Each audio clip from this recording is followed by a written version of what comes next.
बिस्मिल्लाहिर्रहमानिर्रहीम। अस्सलामुअलैकुम। मैं हूं साबित बलोच। आज की इस वीडियो में हम केले की मैनेजमेंट पे बात करेंगे।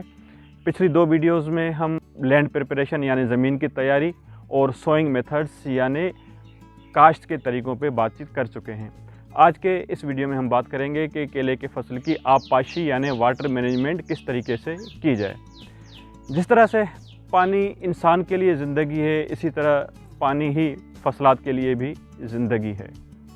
हमारे तमाम फसलात में पानी की मैनेजमेंट की बहुत ज़्यादा अहमियत है। अच्छी प्रोडक्शन के लिए 70% जो मैनेजमेंट है हमें वो पानी की करनी चाहिए। अगर हम पानी की अच्छी मैनेजमेंट कर लेते हैं तो बाकी हमारी जितनी भी चीज़ें हैं, मिसाल के तौर पे हम फर्टिलाइज़र बहुत अच्छा दें, हम क्रॉप प्रोटेक्शन बहुत अच्छी करें, हम बाकी सब चीज़ें अच्छी करें, लेकिन अगर पानी की मैनेजमेंट अच्छी नहीं है तो हम अच्छी पैदावार नहीं ले सकते। पूरे फसल की मैनेजमेंट में 70% जो हिस्सा है वो पानी का है। अगर पानी बहुत ज़्यादा दे दिया जाए तो भी हमारे फसल के लिए नुकसानदेह है, अगर पानी कम दिया जाए तो भी हमारे फसल के लिए नुकसानदेह है। असल चीज़ ये है कि हमारे फसल की पानी की ज़रूरत कितनी है। जितनी हमारे फसल को पानी की ज़रूरत है उतना ही अगर हम उसको पानी फ़राहम करेंगे और उस टाइम पे जब उसको ज़रूरत है अगर हम उसको पानी फ़राहम करेंगे तो हम अच्छी पैदावार ले सकते हैं। इस वक्त दुनिया में 4 पानी के अच्छे निज़ाम दस्तयाब हैं जिनके ज़रिए हम आबपाशी कर रहे होते हैं। सबसे पहला तरीका फ्लड इरिगेशन, जिसको हम कहते हैं खुला पानी देना। दूसरा तरीका ड्रिप इरिगेशन यानी कतरा कतरा पानी फराहम करना। तीसरा तरीका स्प्रिंकल का है और चौथा तरीका रेन गन का है। आज की इस वीडियो में हम खुसूसन बात करेंगे फ्लड इरिगेशन यानी खुले पानी का, इसलिए कि हमारे पास पाकिस्तान में 99% जो पानी दिया जाता है वो खुला पानी दिया जाता है, यानी इसको हम फ्लड इरिगेशन कहते हैं। फ्लड इरिगेशन अगर हम कैनाल के ज़रिए दे रहे हैं या अगर हम ट्यूबवेल के ज़रिए या कुएं के ज़रिए पानी दे रहे हैं उसको भी हम फ्लड इरिगेशन यानी खुला पानी ही कहते हैं। अगर हम अच्छी पैदावार लेना चाहते हैं तो उसके लिए पौधे के जो रूट जोन है, जहाँ पे जड़ें होती हैं, वहाँ पर हमने एक माहौल फराहम करना होगा। उस माहौल में पौधे की जड़ों के आसपास हमें 25% पानी फराहम करना होगा, 25% हवा का होना ज़रूरी है, 45% ज़मीन का होना ज़रूरी है और 5% कार्बन या बायोमास का होना ज़रूरी है। ये सब चीज़ें अगर हम इस प्रोपोर्शन से फराहम करेंगे तो ही हम अच्छी पैदावार ले सकते हैं। लेकिन अगर इनमें से कोई भी एक आध चीज़ ज़्यादा या कम हो जाए तो ज़ाहिर है हमारी पैदावार पे असर पड़ेगा, हम अच्छी पैदावार नहीं ले सकेंगे। मिसाल के तौर पे अगर हम 50 गैलन या 50 लीटर पानी अपने पौधे को दे रहे हैं तो इतनी ही मिकदार में हमें वहाँ पे हवा भी फराहम करनी चाहिए। पौधे के जड़ों के एरिया में, जड़ों के इलाके में अगर हमारे पास उतनी हवा भी मौजूद है और उतना ही पानी भी मौजूद है तो ही हम अच्छी पैदावार ले सकेंगे।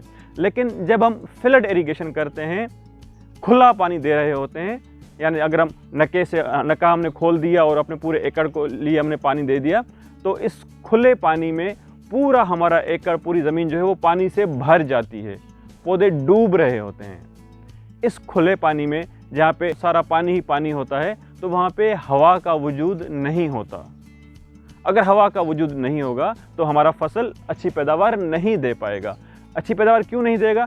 इसलिए नहीं देगा कि वो खुराक अपटेक नहीं कर सकेगा, वो ग़िज़ा कैसे खाएगा। मिसाल के तौर पे अगर किसी पानी में कोई इंसान डूब रहा हो और गोते खा रहा हो, उसके लिए सबसे बड़ा मसला क्या होता है कि वो सांस नहीं ले सकता पानी के अंदर। जब वो डूब रहा होता है, गोते खा रहा होता है, तो वो सांस नहीं ले सकता। अब ऐसी कंडीशन में हम उसको खाना फराहम करें इंसान को कि यार तुम ये खाना खा लो, तो क्या वो खाना खा पाएगा? नहीं। वो कहेगा पहले मुझे यहाँ से बाहर निकालो, मुझे सांस तो लेने दो, फिर मैं खाना खा सकूँगा अगर उसको ज़रूरत, अगर वो भूखा है तो। लेकिन अगर भूखा भी होगा तो वो डूबते हुए, गोते खाते हुए खाना नहीं खा सकेगा। यही मसला हमारे फसलात का है। अगर हम अपने केले के फसल को खुला पानी दे दें, उसको फ्लड इरिगेशन कर दें, तो वो खुराक नहीं अपटेक कर सकेगा, वो खाना नहीं खा सकेगा, चाहे हम खाना उसको फराहम कर भी दें। तो जब हम फ्लड इरिगेशन करते हैं और खुला पानी दे देते हैं तो उस वक्त 8 से 10 दिन तक कीचड़ ही कीचड़ रहती है। जिन दिनों में मुकम्मल कीचड़ रहेगी उस वक्त तक वो पौधा हमारा खुराक नहीं अपटेक कर सकेगा। जिन दिनों में वो कीचड़ ख़त्म हो जाएगी और मॉइस्ट कंडीशन यानी नमी वाली सूरत हाल होगी, उन दिनों में हमारा पौधा खुराक अपटेक कर सकेगा। वो दिन 5 से 6 दिन हो सकते हैं जिनमें नमी रहती है। उसके बाद फिर वो पानी खुश्क हो जाता है, बिल्कुल सॉइल जो है वो ड्राई हो जाती है, वहाँ पे नमी मौजूद नहीं होती। मिसाल के तौर पे अगर हम 15 दिन का साइकिल लें, उसमें हम जिस दिन फ्लड इरिगेशन कर रहे हैं उसके बाद 5 दिन तक मुकम्मल कीचड़ रहेगी। इस कीचड़ में हमारा पौधा खुराक अपटेक नहीं कर सकेगा। उसके बाद जब कीचड़ ख़त्म होगी और नमी वाली सूरत हाल हो जाएगी, यानी जिसमें 25% पानी होगा और 25% जो है वो हवा मौजूद होगी रूट जोन में, तो उस वक्त पौधा खुराक अपटेक करना शुरू करेगा। 3 दिन तक या 4 दिन तक वो पौधा हमारा खुराक अपटेक करेगा। उसके बाद वो सॉइल ड्राई हो जाएगी, खुश्क हो जाएगी, यानी नमी ख़त्म हो जाएगी। उसके बाद फिर हमारा पौधा जो है वो खुराक अपटेक नहीं कर पाएगा। इस 15 दिन के साइकिल में हमारे पौधे ने, अगर इसकी हम परसेंटेज बनाएं तो कोई 24% बनती है, यानी 24% जो है हमारा पौधा खुराक लेगा। बाकी जितना भी टाइम पीरियड है उसमें हमारा पौधा खुराक नहीं ले पाएगा। अगर हम इसको 100 दिन के एक लाइफ साइकिल बनाएं, अगर मिसाल के तौर पे एक पौधे के लिए, तो उसका मतलब यह है कि 100 दिन में 24 दिन हमारा पौधा खुराक लेगा, बाकी 66 दिन हमारा पौधा खुराक नहीं लेगा। जो 66 दिन खुराक न ले और वो भूख पे हो, रोज़े पे हो, तो हम क्या समझते हैं कि क्या हमें अच्छी प्रोडक्शन मिल पाएगी? उस फसल से हम सिर्फ 24% ही प्रोडक्शन ले सकते हैं, 24% ही पैदावार ले सकते हैं, जो कि बहुत कम है।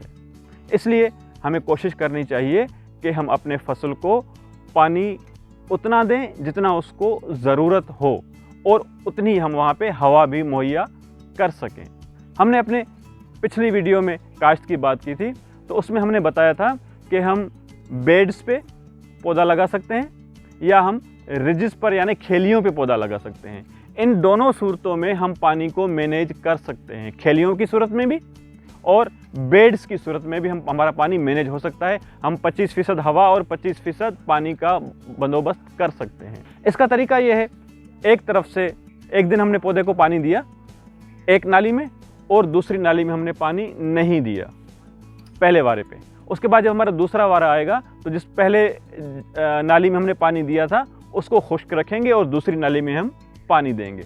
इससे होगा ये कि जहाँ से हम जिस नाली से हम पानी दे रहे हैं वहाँ से पौधा नमी ले रहा होगा और जहाँ से हम पानी नहीं दे रहे वहाँ से हमारा पौधा हवा ले रहा होगा। जब ये दोनों चीज़ें हमारे पौधे के लिए दस्तयाब होंगी तो हमारा फसल अच्छी पैदावार दे सकेगा। अगर हम ये देखना चाहें कि पानी कितनी मिकदार में मौजूद है, तो उसका एक तरीका ये है कि जहाँ पे हम पानी दे चुके हैं और वहाँ पे नमी की सूरत हाल है, उस मिट्टी में से बाल बनाने की कोशिश करेंगे। यानी अगर मैं यहाँ से मिट्टी लेता हूँ और इसका एक बाल बनाता हूँ और ये बाल बन जाता है, इसका मतलब ये है कि इस ज़मीन में नमी मौजूद है, यहाँ पे पानी देने की हमें ज़रूरत नहीं है। लेकिन अगर ये बॉल नहीं बनता और ये बिल्कुल ऐसे ही मिट्टी हो जाता है, खुल जाता है, तो इसको बॉल नहीं बन पाता, तो इसका मतलब है कि इसको हमें पानी देने की ज़रूरत है। यहाँ पे हमें इसको पानी देना चाहिए। तो दोस्तों, इस तरीके से अगर हम पानी मैनेज करें कि किस वक्त हमें पानी की ज़रूरत है और हम इसको पानी फराहम करें, तो हम अच्छी पैदावार ले सकते हैं। यह है हमारे पास फ्लड इरिगेशन का तरीका कि हम एक तरफ से फसल को खुश्क रखें और दूसरे तरफ से उसको पानी फराहम करें, ताकि वो हवा और पानी दोनों चीज़ें ले सके और अच्छी पैदावार हमें दे सके। केले के फसल की बात करें तो केले के फसल की जो बॉडी है, जो इसका पूरा हिस्सा है केले का, इसमें 70% पानी होता है और 22% इसका बायोमास होता है। टोटल जो इसका बायोमास बनता है वो 22% बनता है। बाकी इसमें जो 8% है वो न्यूट्रिएंट्स वगैरह वो सब बन रहे होते हैं। तो हमें अपने फसल से अच्छी पैदावार लेने के लिए जो 70% तवज्जो है वो पानी पर ही देनी चाहिए। अगर हम पानी को मैनेज कर लें तो हम अपने फसल से अच्छी पैदावार ले सकते हैं। इंशाल्लाह अगली वीडियो में हम आपको बताएंगे कि ड्रिप इरिगेशन किस तरीके से की जाती है और उसके क्या क्या फ़वाइद हैं। बहुत शुक्रिया। अल्लाह हाफ़िज़।